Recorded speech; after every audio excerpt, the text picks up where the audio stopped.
याद कर लिया 14 प्रिंसिपल? हाँ हाँ चलो, तो हम लोग आज ये लेक्चर इसका 8वां है कि 9वां है?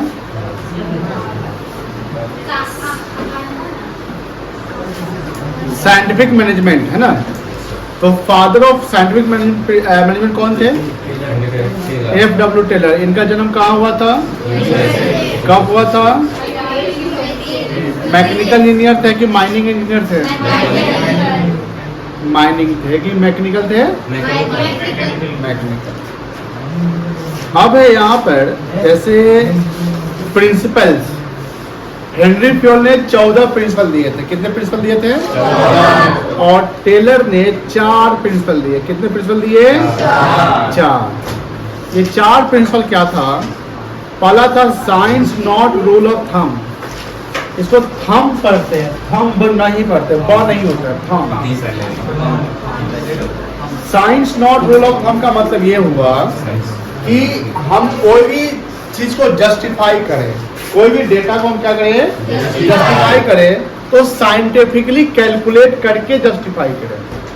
ऐसा नहीं कि आपने बोला कि सर हो गया तो हो गया, आपने बोला सर अभी टाइम लगेगा तो टाइम लगेगा, आपने बोला सर हमको दिक्कत हो रही काम करने में तो चलो ठीक है हम आपकी बात को मानते हैं। ये रूल ऑफ थंब होता है। अगर हम ऐसा करने लगेंगे तो प्रिंसिपल अप्लाई नहीं हो पाएगा, और जब ऐसा करने से प्रिंसिपल अप्लाई नहीं होगा तो बिजनेस का गोल अचीव नहीं हो पाएगा। दैट्स वाई बिजनेस को, अगर बिजनेस के गोल को अचीव करना है तो you have to go for scientifically. हमको साइंटिफिकली कैलकुलेशन करके चलने पड़ेंगे कि कहाँ मेरा एक्सपेंस ज़्यादा हो रहा है, और अगर कहीं एक्सपेंस मेरा ज़्यादा हो रहा है तो उसको कॉस्ट कटिंग करना पड़ेगा। स्टाफ अगर कहीं ज़्यादा लग रहा है तो वहाँ से कम करना पड़ेगा। यानी हमको साइंटिफिकली कैलकुलेशन करके नहीं, मेथड्स, ऑब्जर्वेशन और फैक्ट्स के अनुसार चलना पड़ेगा, और उसके अनुसार चलकर ही हम कोई जजमेंट पे आएंगे। तो यही प्रिंसिपल मेरा पहला था, यानी टेलर के द्वारा जो प्रिंसिपल दिया गया, science not rule of thumb. दूसरा जो प्रिंसिपल है, अभी हम चारों प्रिंसिपल डिस्कस कर लेंगे। Harmony not Discord. हार्मोनी मतलब हम पहले बता रहे हैं कि फ्रेंडली बिहेवियर होना चाहिए। यानी जो लोअर लेवल है, मिडिल लेवल है या टॉप लेवल है, उनके बीच में जो सुपीरियर और सबऑर्डिनेट का रिलेशन बन रहा है, उनके बीच में जो रिलेशन होना चाहिए वो फ्रेंडली रिलेशन होना चाहिए। जैसे आपके साथ मेरा जो रिलेशन है, तो आपको मेरे से बात करके कैसा लगता है कि खरगोश टाइप का, टीचर टाइप का, कि फ्रेंडली टाइप का लगता है? आपको बात करने का मन करता है कि नहीं करता? लगता है ना। तो ये हुआ हार्मोनी। ये क्या? हार्मोनी। और वही मान लो कि कहीं आप, हो सकता है कि अभी तो जैसे 12th में है, तो कोई ऐसे टीचर जिंदगी में जरूर मिले होंगे जिनको देखते ही आपका मतलब कि हालत खराब हो जाता होगा। ऐसा हुआ होगा? ज्यादातर होम ट्यूटर ऐसे मिलते थे, है ना।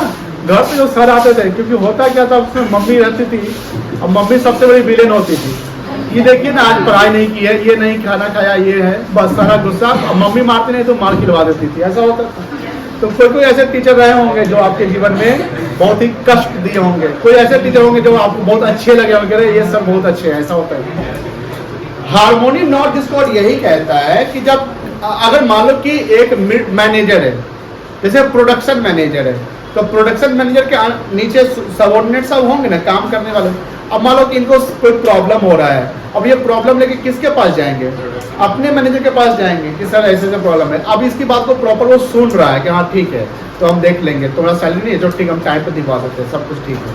यानी वो मोटिवेट कर रहा है, यानी कि वो सैलरी टाइम पे दे रहा है, यानी जितना वो काम कर रहा है कोई सबऑर्डिनेट, उसके अकॉर्डिंग ये सैलरी दे रहा है। तो इसको बोलते हैं हार्मोनी, यानी फ्रेंडली सब चल रहा है, सब कुछ ठीक है।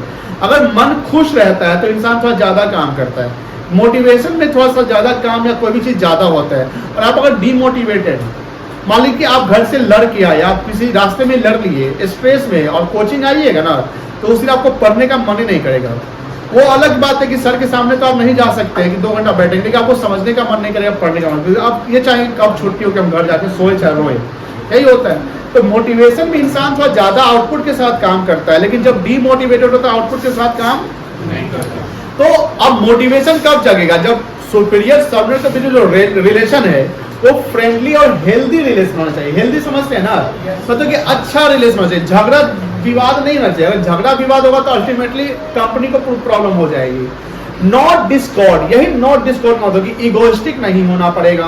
आप हमेशा ऑर्डर नहीं जमाएंगे, या वर्कर प्रॉपर काम कर रहा है लेकिन उनको सैलरी नहीं दे रहे हैं, आपके बीच में जैसे कॉन्फ्लिक्ट ऑफ इंटरेस्ट हो रहा है। कॉन्फ्लिक्ट मतलब विवाद हो रहा है। जैसे मान लीजिए कि आप वर्कर है, हम मैनेजर है, और आप बोले कि सैलरी चाहिए, हम तू लोग काम कम करता है सैलरी मांगेगा, काम करो पूरा तब सैलरी लेगा। अब आपके तरफ से क्या होगा, काम पूरा करके देते लेकिन सैलरी नहीं देते हैं। अब देखिए दोनों तरफ से कॉन्फ्लिक्ट हो रहा है ना, दोनों अपने जगह पे सही और अपने जगह पे दोनों गलत। एक वर्कर का डिमांड है कि भैया सैलरी दीजिए तो हम काम करेंगे, अब मैनेजर कहता है कि तुम काम ही नहीं करता तो हम सैलरी क्यों दें। इसको बोलते हैं डिस्कॉर्ड। क्या बोलते हैं? अब ऐसा रहेगा तो कंपनी का गोल अचीव। तो प्रिंसिपल क्या कहता है कि भैया फ्रेंडली हेल्दी रिलेशन होना चाहिए किसके बीच में, सुपीरियर और। अब कोई भी अगर विवाद हो उसको जल्दी से सॉल्व करो, विवाद को आगे नहीं बढ़ाओ, ठीक है। तो दूसरा प्रिंसिपल हो गया। तो टेलर का कितना प्रिंसिपल? 4 में पहला क्या था? Science not rule of thumb. दूसरा, अब तुम भी बोलो प्रिय, तुम सुनता है कथा बोलना पड़ेगा। Science not rule of thumb. दूसरा था हार्मोनी नॉट डिस्कॉर्ड। तीसरा है कोऑपरेशन नॉट इंडिविजुअलिज्म।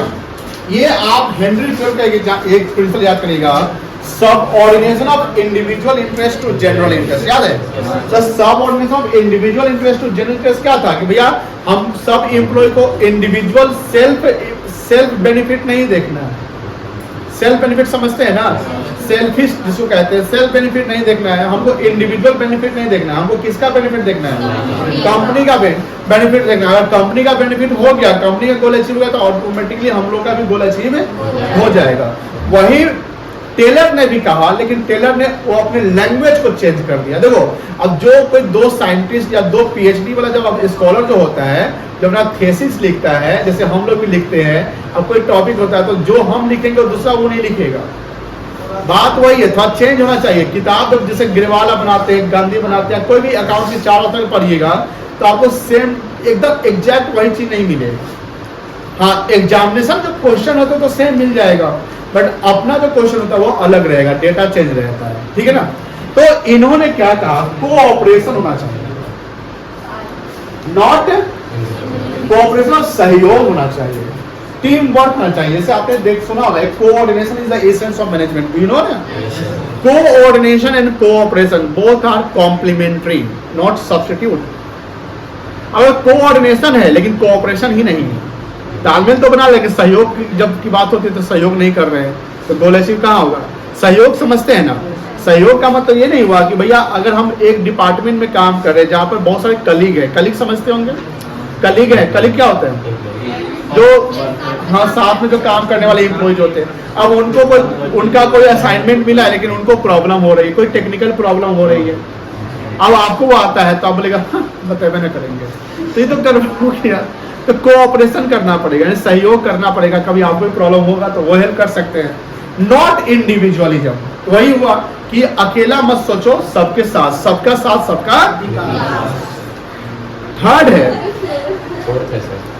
फोर्थ है development of worker to the greatest efficiency and prosperity. Prosperity का मतलब क्या होता है? समृद्धि। अगर मान लीजिए कि किसी कंपनी में एम्प्लॉय, जैसे फ्यूल का आप रेमुनरेशन देखे होंगे, एक इक्विटी एंड जस्टिस देखे होंगे, तो रेमुनरेशन क्या था कि भैया जो आपका जॉब पोजीशन है, जो आपका क्वालिफिकेशन स्किल है, उसके अनुसार आपको रेमुनरेशन मिलना चाहिए। और इक्विटी जस्टिस क्या है कि सेक्स, रिलीजन, कास्ट, क्रीड, ये सब हमको भेदभाव नहीं करना, डिस्क्रिमिनेशन नहीं, भैया सबको न्याय, सम्मान, इज्जत मिलना चाहिए। अगर कोई प्यून है और कोई MD है तो दोनों को इज्जत, सम्मान या लीव जो है बराबर होना चाहिए। वही यहां पर कहता है कि डेवलपमेंट ऑफ वर्कर, कोई भी कंपनी अगर है तो ड्यू टू देयर एम्प्लॉइज, कोई भी company due to their employees. Employee अगर है तो ड्यू टू देयर कंपनी, ऐसा कह सकते हैं ना। तो अगर कंपनी में एम्प्लॉय अगर काम कर रहे हैं, जो आपका 40 साल 50 साल से काम कर रहा है किसी कंपनी में, उसको आप प्रॉपर उसका डेवलपमेंट करोगे ना, वो अपने जीवन का 20 साल आपके कंपनी में दे दिया, उसका क्या, उसका खाली सिर्फ पेट भर रहा है, तो फिर तो मजा नहीं ना आया। उसका डेवलपमेंट कराइए, यानी उसको समय पे प्रमोशन करिए, इंसेंटिव दीजिए, बोनस दीजिए, प्लस सेफ्टी सिक्योरिटी दीजिए, थोड़ा सम्मान दीजिए समय के अनुसार, ये सब चीजें होनी चाहिए। तो इससे क्या होगा, वर्कर का डेवलपमेंट होगा टू द ग्रेटेस्ट एफिशिएंसी। जब वर्कर का डेवलपमेंट होगा तो वो मोटिवेटेड हो जाएगा, मेंटल रिवॉल्यूशन आएगा। जब हम पढ़ लेते हैं अच्छे से तो हमारा मेंटल रिवॉल्यूशन आता है, हमको कोई मेरा कोई ब्रेन वॉश नहीं कर सकता। लेकिन जब आप नहीं पढ़ते हैं तो आपका ब्रेन वॉश इजिली कोई कर देगा नहीं कर देगा, एम आई राइट और रॉन्ग? एकदम। तो अब वर्कर को अगर हम प्रॉपर सैलरी टाइमली दे रहे हैं, सब कुछ है, उसके परिवार का पूरा कल्याण हो रहा है, उसका समय के अनुसार सब कुछ अचीव हो रहा है, टारगेट जिस कंपनी में है, तो कंपनी छोड़ेगा भी नहीं और वो मोटिवेटेड रहेगा। भैया जब कंपनी में हम काम करके हमको कंपनी ने ये दे दिया, तो हम कंपनी में काम कम क्यों करें, हम और काम करेंगे और मिलेगा। तो due to greatest efficiency, efficiency का मतलब यही ना था कि ऑप्टिमम यूटिलाइजेशन ऑफ रिसोर्सेज। अगर वर्कर मोटिवेटेड तो रिसोर्स को बर्बाद नहीं करेगा। कोई वर्कर ऐसा होता है ना, बदमाश होता है, अगर उसको आप सैलरी 2 दिन लेट दीजिएगा तो सामान बर्बाद कर देगा। ऐसा होता है कि नहीं होता है? एकदम होता है। कंस्ट्रक्शन साइट पे जैसे कभी कभी सीमेंट गिट्टी वालों मिलाता है, अब मालिक को उसको अगर लेट तक खटवाइएगा ना, रुको अभी बताते, आधा बोरा सीमेंट को बर्बाद कर देगा। वो क्या करेगा, किसी गिट्टी वालों में मिला दिया, अब कल हो वो उसका तो अब अगर वो यूज नहीं हुआ इंस्टेंट तो सीमेंट बर्बाद हो गया ना। अब आधे बोरी सीमेंट का जो भी कॉस्ट पड़ता हो, 200-300 जो भी पड़ता होगा, वो तो गया। अब वर्कर को इसी से खुशी मिली, हाँ हमको नहीं मिला तो हमने बर्बाद किए। तो अगर वर्कर को हम मोटिवेटेड है तो बर्बाद भी नहीं करेगा, तो एफिशिएंटली काम कर रहा है। एफिशिएंसी का मतलब क्या, minimum cost maximum benefit, optimum utilization of resources. Resource का ऑप्टिमम यूटिलाइजेशन कौन करेगा, पर्सन ही ना करेंगे। मैन पावर जो हमारे पास वही हो गया, हम हर मैन पावर को हमेशा तो नहीं सुपरवाइज कर सकते, नहीं देख सकते। तो द ग्रेटेस्ट एफिशिएंसी, और इससे उसका समृद्धि होगा, प्रसिद्धि, प्रोस्पेरिटी, कोई दिक्कत नहीं। 4 प्रिंसिपल समझ गए, क्या क्या था 4 प्रिंसिपल बताइए। Science not rule of thumb, दूसरा क्या था, हार्मोनी नॉट डिस्कॉर्ड, तीसरा क्या था, कोऑपरेशन नॉट इंडिविजुअल, चौथा क्या है, चारों हम लोग समझ चुके हैं। अब थोड़ा सा पढ़ लेते हैं, निकल चलते हैं आगे।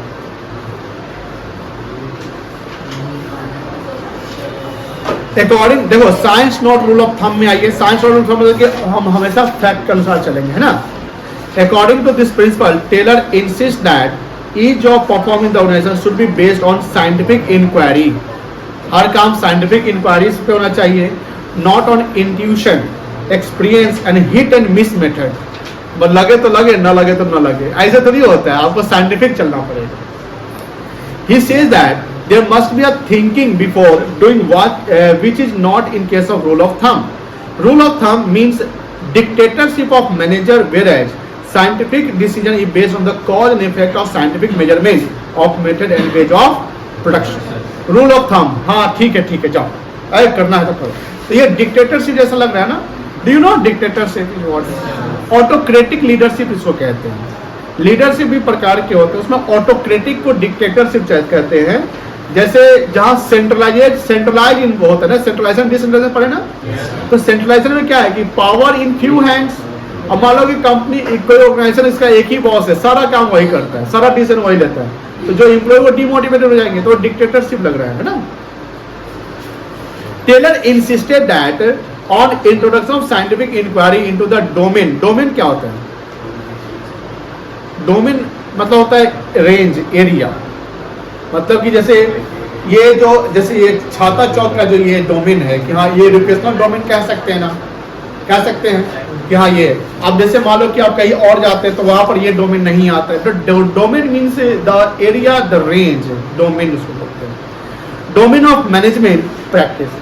Taylor believed that there is only one best method to maximize the efficiency, and this method can be developed through work study analysis. Work study analysis क्या होता है कि कोई जो काम कर रहा है तो उसके काम के मेथड को चेक करिए, उसके काम को चेक करिए, ऑब्जर्व करिए वो काम कैसे कर रहा है, और काम जो करने का उनका तरीका हो, क्या उसमें इंप्रूवमेंट हो सकता है कि नहीं हो सकता है।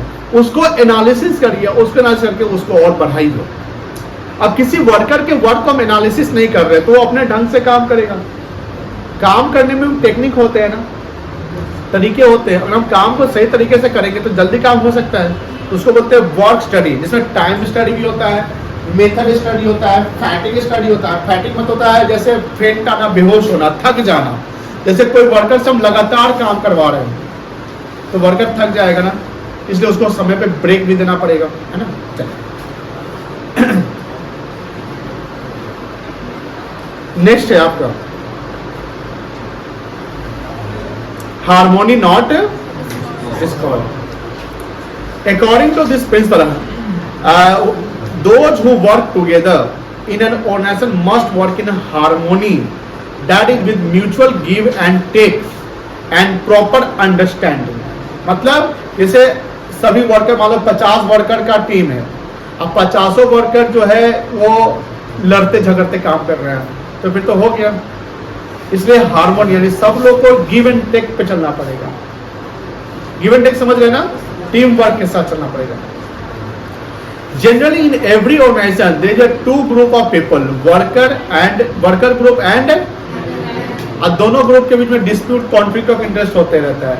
मैनेजमेंट ग्रुप सोचेगा कि वर्कर ग्रुप काम कम कर रहा है, वर्कर ग्रुप क्या सोचेगा, मैनेजमेंट हमको सैलरी टाइम पे नहीं दे रहा है। ऐसा हो सकता है ना, तो ये कॉन्फ्लिक्ट है। And both the groups work as rival. Rival क्या होता है? दुश्मनी, प्रतिद्वंदी, राइवलरी। जैसे आप लोग क्विज करा दे, मान लीजिए कि बॉयज सेक्शन अलग हो गया, गर्ल्स सेक्शन अलग, राइवलरी चलता है। हो गया control.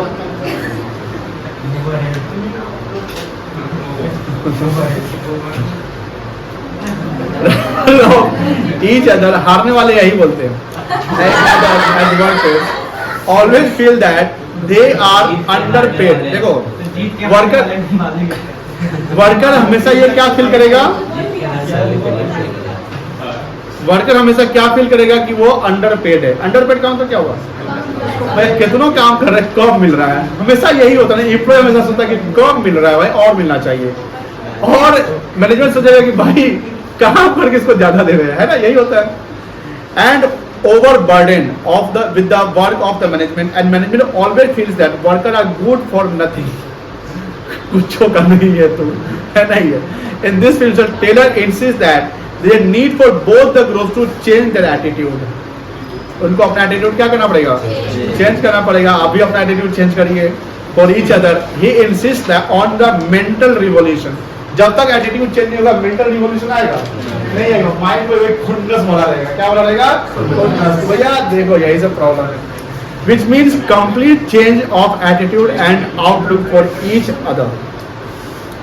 They must develop a positive thinking. हमेशा थिंकिंग क्या रखना चाहिए, लेकिन कुछ लोगों का निगेटिव थिंकिंग रहता है ना, मुंह बनल रहता है। ऐसा होता है कि नहीं होता है? बगल वाला ज्यादा कमा रहा है तो दूसरा नहीं कमा रहा है तो वो कह रहा है कमाता काहे नहीं है, अब इतना कमाने लगा तो उसमें भी प्रॉब्लम होगी, ज्यादा कला कमाने लगा भी। They must develop positive thinking for each other and work with harmony. Work with harmony. Harmony का मतलब टीम के साथ, मित्रता के साथ, मैत्री व्यवहार होना चाहिए, फ्रेंडली बिहेवियर। समझ गए? And avoid Discord. और डिस्कॉर्ड मतलब क्या हुआ, भाई डिस्प्यूट, जो कॉन्फ्लिक्ट चलता है उसको क्या करिए, मतलब कि आपके बीच में जो मनमुटाव है उसको दूर करिए और आगे चलिए। And their objectives are in one direction only. याद रखिएगा, जिंदगी में आगे बढ़ना है तो खुश रहिए और दूसरे का भला सोचिए। हम तो सोचते हैं, दूसरा कोई सोचता नहीं, दूसरा पता नहीं। Management should share the gains of the company. Management should share. अब सपोज कोई कंपनी को प्रॉफिट हुआ तो सारा प्रॉफिट क्या शेयर होल्डर, इन्वेस्टर कंपनी को रहेगा कि वर्कर सबको देना चाहिए? लो लो मिठाई खाओ, तुम भी खाओ, ऐसे ना होता है। मिठाई द प्रॉफिट, मिठाई क्या हो गया, प्रॉफिट, सबको चाहिए। Worker at the same time worker must contribute to their best. मिठाई मिलेगा तो काम होवे करेगा। बात समझ रही ना? टेलर फील्स दैट प्रोस्पेरिटी वही हुआ समृद्धि। जैसे आपको समय पर सैलरी प्रमोशन हो गया तो घर पे आके आए देखो हमको मेरा प्रमोशन हो गया, ऐसा होता है ना, तो प्रोस्पेरिटी होता है उसको। और organization depends upon the prosperity of employer. अब देखो वर्कर का अगर डेवलपमेंट हो रहा है, इसका मतलब यह है कि कंपनी का भी डेवलपमेंट हो रहा होगा। अब कंपनी का डेवलपमेंट हो ही रहा है तो आपका कैसे डेवलपमेंट होगा? इट पॉसिबल नो, नहीं हो सकता। क्योंकि कंपनी अगर लॉस में या लो प्रॉफिट, बेटा आपको फिर नींद आ रही है, हमको हम देख रहे हैं, अब फ्रेश हो गया। नहीं आपको नहीं, वो बगल वाली। तो वहां पर क्या है कि अगर कंपनी लॉस में चली जाएगी तो ऑब्वियस बात है कंपनी प्रॉफिट शेयर नहीं कर पाएगी, साइड कर सकता है। इसलिए कंपनी का डेवलपमेंट हो रहा था, वर्कर का भी डेवलपमेंट हो रहा है। बोरिंग बना रहे हैं क्या है? हाजमोला खाएगी? हाजमोला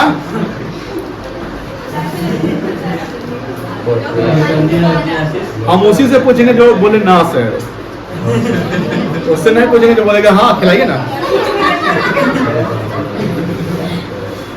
एग्जाम्पल देखिएगा, द मेन ऑब्जेक्टिव, ऑब्जेक्टिव मतलब उद्देश्य। The main objective of worker is to earn more. Objective worker का तो यही नहीं होता कि हम ज्यादा कमाएं, ज्यादा काम करें। And the objective management is to maximize the instead of क्या होता है? Instead of discord for each others objective, workers can earn more by producing more. हाँ, तुम ज्यादा कमाना चाहते हो, ठीक है, तुमको ज्यादा मिलेगा, ज्यादा प्रोडक्शन करो, इसलिए पीस रेट आया था, याद है? याद है, एग्जाम्पल बताए थे। तो पीस रेट सिस्टम से कौन लाया? टेलर। टेलर का यही साइंटिफिक प्रिंसिपल है आपका चार्ट। तो सिंपल सी बात है कि आप प्रोडक्शन ज्यादा करिए, क्वालिटी इंप्रूव करिए, आपको हम देंगे, क्यों नहीं देंगे? देंगे।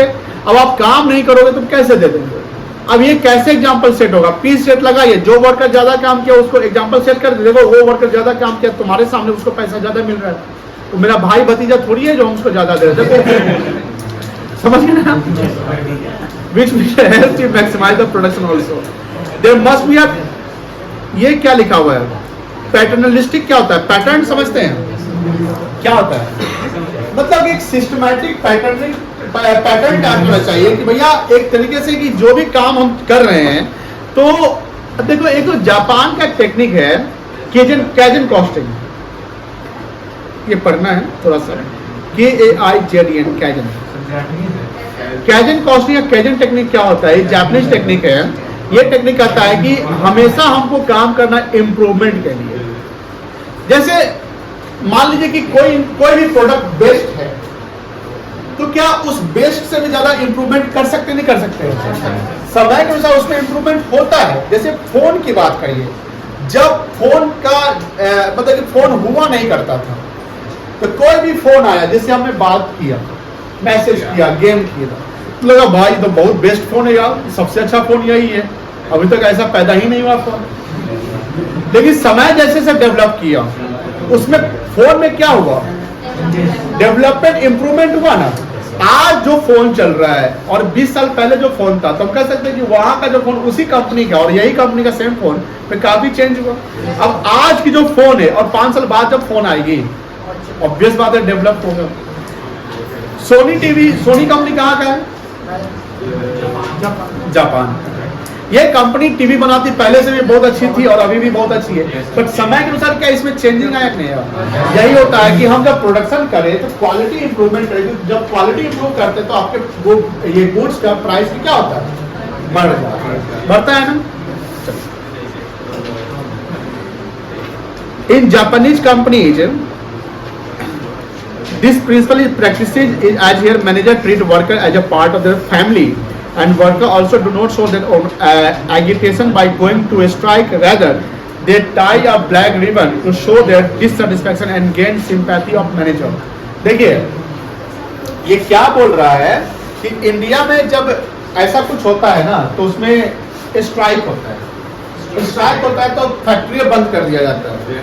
देखो इससे दोनों साइड को नुकसान है, वर्कर साइड को भी नुकसान है और मैनेजमेंट साइड को भी नुकसान है, क्योंकि उसका प्रोडक्शन रुक जाएगा। जापान में ऐसा क्या होता है कि जापान की कंपनी तो पहले वर्कर को फैमिली मेंबर मानती है, जैसे इंडिया में भी कंपनी मानती है, क्योंकि कॉन्सेप्ट चेंज हो गया है। बट जापान में जब स्ट्राइक होता है, ऐसा नहीं कि वहाँ स्ट्राइक नहीं होता है, वहाँ के वर्कर को भी कभी कभी असंतुष्टि होती है। तो वहाँ पर क्या होता है कि वो लोग ब्लैक रिबन, मतलब कि विरोध का नहीं होता है कि लगा दिए और वो काम करते हैं। जैसे मान लो जूता बनाना है, चप्पल बनाना है, चप्पल समझते हैं ना? हम लोग को लगता है कि आप लोग स्लीपर समझते होंगे, तो जूता बनाना है, तो वो करता क्या, ध्यान से सुनिएगा, वो एक पैर का लेफ्ट या राइट, क्योंकि वर्कर का भी यूनियन होता है ना, तो लेफ्ट या राइट, जैसे रीबॉक कंपनी जापान की है, रीबॉक का नाम सुने हैं, तो रीबॉक कंपनी जापान, तो लेफ्ट या राइट सिंगल पैर का जूता बनाएगा। इसे क्या हो रहा है, फैक्ट्री चल रहा है, प्रोडक्शन हो रहा है, लेकिन वो पैकिंग नहीं हो पा रहा है, बिकने नहीं जा रहा है, बिकॉज एक ही पैर का तो हम जूता बनाए हैं। मैनेजमेंट मेरा बात बनेगा, दूसरा पैर का जूता बना देंगे। ये बात समझ में आ रही है कि नहीं आ रही है? तो काम भी नहीं रुक रहा है, काम भी साइंस बस बन गई, काम भी नहीं रुक रहा है और हड़ताल भी चल रहा है।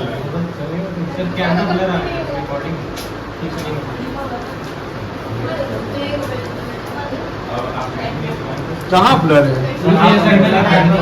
हाँ?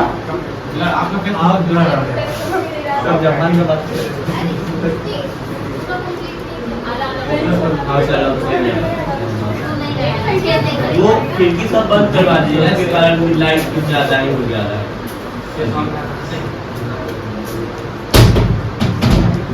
और भी खुली सर नहीं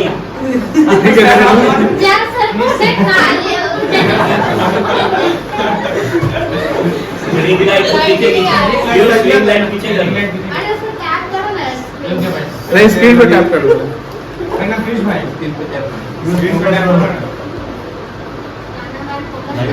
अरे नहीं होगा, वो उसी को एडजस्ट करना पड़ेगा। आप आ जाइएगा तो फिर पता नहीं।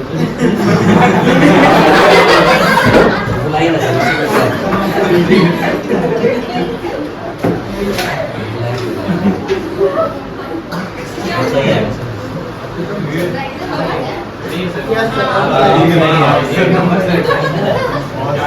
आपको ज्यादा ही ब्राइट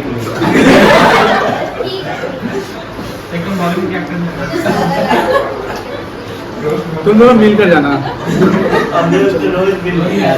अब तो ये समझ गए, कोऑपरेशन देख लीजिए जल्दी जल्दी, ये जल्दी खत्म करना बेटा। This principle is the extension of harmony not Discord. Harmony में यह था ना, कॉन्फ्लिक्ट ऑफ इंटरेस्ट होता है तो उसको ठीक करिए। यहाँ पर क्या है कि सहयोग करना है, ठीक है ना।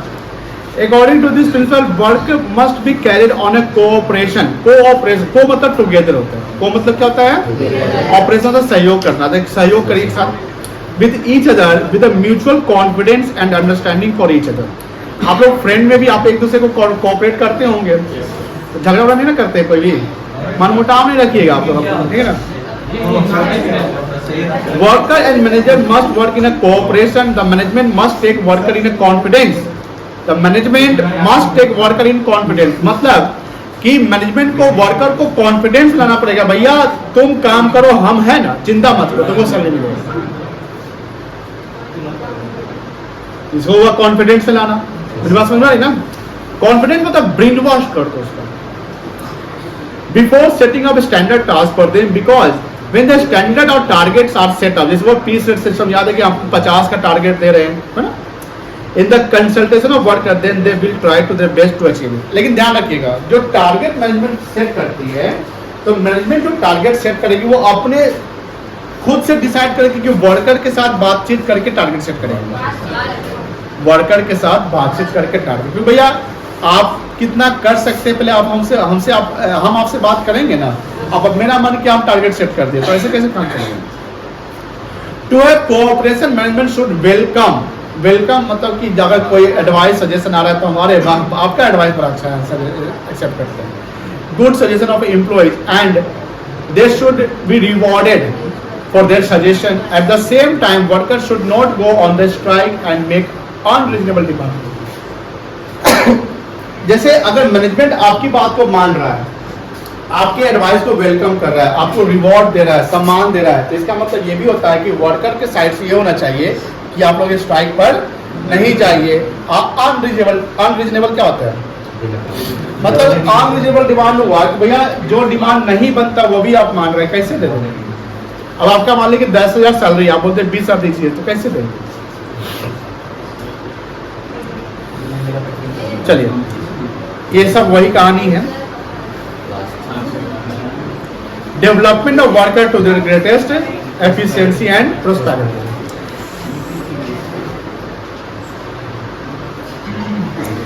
Industrial efficiency depends on efficiency of efficiency मतलब क्षमता होता है, कैपेबिलिटी होता है. Workers efficiency depends upon proper training and their selection. जब तक वर्कर का ट्रेनिंग नहीं होगा प्रॉपर काम करेगा, तो ट्रेनिंग होना जरूरी है. टेलर इंसिस्टेड ड्यू केयर मतलब कि बहुत ध्यान से काम करवाना पड़ेगा. Should be taken while selecting the employees. Selection में याद रखिएगा या एम्प्लॉयमेंट में एक चीज हमेशा याद रखिएगा, recruitment of right person at the end select the employee among best among all. जो बेस्ट होगा उसको सिलेक्ट करो. समझ गया? Employee and after selecting they must be given job according to their qualification. काम हम वैसे देंगे जैसा उनका क्वालिफिकेशन होगा. Employee must be sent for training from time to time to update their. Time to time जैसे अपग्रेडेशन होता है ना, जैसे टेक्नोलॉजी चेंज हुआ, कोई काम करने का मेथड चेंज हुआ, मशीन नया आया, तो भैया जाओ ट्रेनिंग में सीख के आओ ये कैसे मशीन चलता है. This will ensure greatest efficiency and prosperity for both company and workers. कोई दिक्कत है तो बोलिए. साइंटिफिक टेक्निक हम लोग कल डिस्कस करते हैं. ठीक है, आ रहा था ठीक ठाक. बहुत अच्छी है.